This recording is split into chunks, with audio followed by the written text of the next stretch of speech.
What's going on YouTube? It's Gan and Mo. Today we are going to be telling you how to get rich during your residency training. That's right, rich during your residency training, those 3 to 5 years. Have you ever found yourself wandering the doctor's parking garage at your hospital as a pre-medical student, a medical student, or even a resident, and looking at those fancy, expensive cars and wondering to yourself, oh my God, how rich are these doctors? These rich doctors won't share their wealth secrets with you. Heck, you don't even know if they're truly rich or not, or they're just pretending to be rich by buying these expensive cars and parking them in the garage. And for you to be able to tell who truly is rich and who's trying to pretend to be rich, you need to start understanding some of the secrets to wealth. And those start in residency. According to the 2019 Association of Medical Colleges report, the average student loan debt burden for a medical school graduate is just north of $200,000, $201,490 to be exact. And although many of these borrowers will pay off their student loans within 10 years post-residency graduation, many student loan borrowers wish to start crushing their student loan debts during residency. But on an average salary of $59,000, it is really difficult to start crushing your student loan debts and maintain your monthly living expenses. However, there are some tactical financial solutions you could start doing during residency that will start establishing you with some active and passive income streams. Moonlighting. Moonlighting has stood the test of time as a great supplemental income source during your residency training. Now, residents are able to obtain either an internal or external moonlighting position. The hours and the pay structure does differ. However, if done right, the income generated is substantial. I personally moonlighted during my residency training, and I typically worked after my residency hours were completed between the hours of 5 p.m. till about 10 p.m. And I was able to generate in those 2 years of my residency training upwards of $200,000 a year. However, there are some drawbacks with moonlighting that are worth mentioning. Some practices may require you to get your own malpractice insurance, which may be costly at times. And other practices may even require you to get your own medical license, which can add on additional costs before you even start moonlighting. And on top of all that, to add even more stress to the moonlighting gig, you may be seeing patients or moonlighting on services that are new to you, which can add even additional stress to your life on top of your stressful and hectic schedule as a resident. But perhaps one of the biggest drawbacks to moonlighting is the possibility of being subjected to disciplinary actions or litigations if something goes wrong during your shift. And guess what? You may be completely on your own because those actions will be against you, the provider. And that can lead to a whirlwind of problems, especially when you start applying for a job post-residency and applying for your medical license. That is why we recommend moonlighting as a senior resident or in a specialty where you are strictly enforced to only moonlight within that specialty that your residency is focused on. Start selling your used medical textbooks. Chances are you're never going to be opening or using the 700-page textbooks of volume 1, 2, 3, and 4 that you purchased during your graduate training.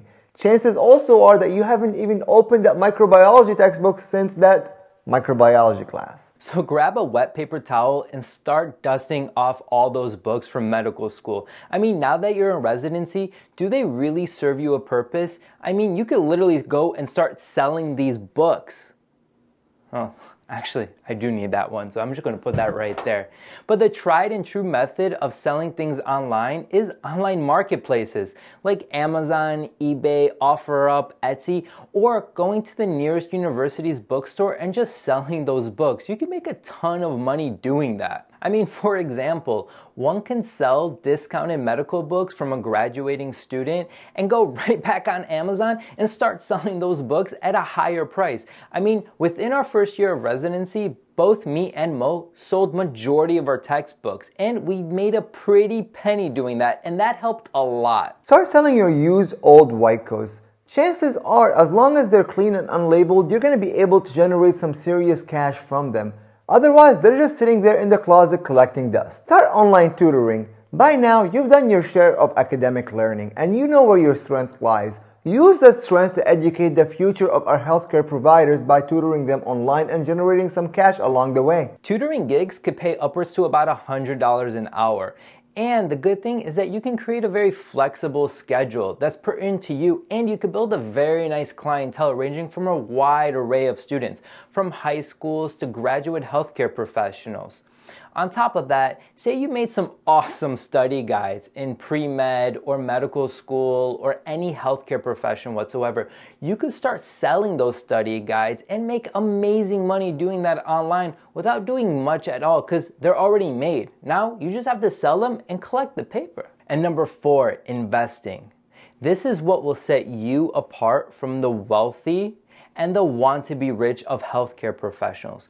The one regret that me and Mo both have to this day is not starting to invest sooner rather than later. For residents, financial common sense just seems to fall at the bedside. Like many of their bedside manner just disappears when they become residents.